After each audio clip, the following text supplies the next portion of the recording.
ముష్టపల్లి రాజతండ. మా బాబు రోజు స్కూల్కే వెళ్తుండు.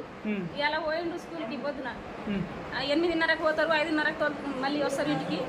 ఇంటికి వస్తే ఇంకా వ్యాన్కి వచ్చేటప్పుడు ప్రిన్సిపాల్ సార్ ఏమో కొట్టిండంట పిల్లగాని. కొడితే ఆయన కింద పడ్డాడు. కింద పడంగానే ఇంకా నేను కింద పడ్డాని లేచి మళ్ళీ బాగానే కొట్టిండట. మా బాబుకి మా బావుల బాబుకి ఇద్దరికి కొట్టిండట. ఆ మాట కూడా మా బాబు కూడా చెప్పలే, మా పాప వచ్చి చెప్పింది. ఇప్పుడు అడిగితే మా బాబు కూడా చెప్పింది ప్రిన్సిపాల్ సార్ కొట్టిండని, అన్నయ్య మందు తాగిందని మా అమ్మాయి ఫోన్ చేసింది. మేము చేతలో ఉంటే ఎందుకు కొట్టినాడు ప్రిన్సిపాల్ సార్? ఎందుకు కొట్టినాడు? ఎందుకు కొట్టిండో మాకు తెలియదు సార్. ఏం చెప్పలేదు? మంచిగానే చదువుతాడు మా బాబు.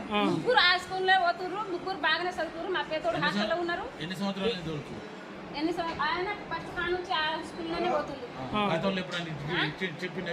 ఏం చెప్పలేదు, పెద్దోడు చెప్పిండు ఒకసారి. అయితే పోయి మా ఆయన పోయి చెప్పి వచ్చిండు, కొట్టకుర్రి చదివినంత సార్లు కొట్టకుర్రి జర భయపెట్టుర్రి కానీ అంత కొట్టకుర్రి అని చెప్పి వచ్చిండు. అప్పటి నుంచి ఎప్పుడు కొట్టలేదు కానీ ఈసారి అట్లా చేసి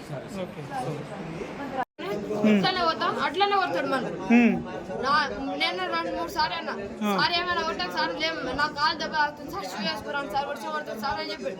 ఆయన చూలేదు అనుకుంటే నాకు చూలేదు అనుకుంటుంది. మా నాన్న చెప్పిండు సార్ నాకు పరీక్ష సార్, నేను సార్ చెప్పిన సార్ అని చెప్పిండు. అప్పటికెళ్ళి సార్ చెప్పిన 2-3 సార్లు సార్ కొట్టినాను.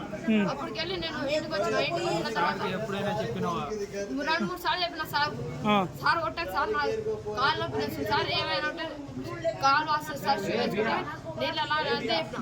2-3 సార్లు చెప్పిన. అప్పటికెళ్ళేమో సార్ రేపేమో వెళ్ళండి, రేపు వెళ్ళండి అని చెప్పి అట్లనే నిన్న పిలుచుకోవాలి మా నాన్నకు నమస్తే అని చెప్పి. సార్ నాన్న సార్ తిడుతున్నాను అని చెప్పిన. అప్పటికెళ్ళి ఏం కాదని ఏం కొట్టలేదు అని చెప్పి తర్వాత నమస్తే కట్టుకు నమస్తే అని చెప్పి పోయింది. నీ పేరేం పేరు? ఏ క్లాస్? 8th. ఏ స్కూల్?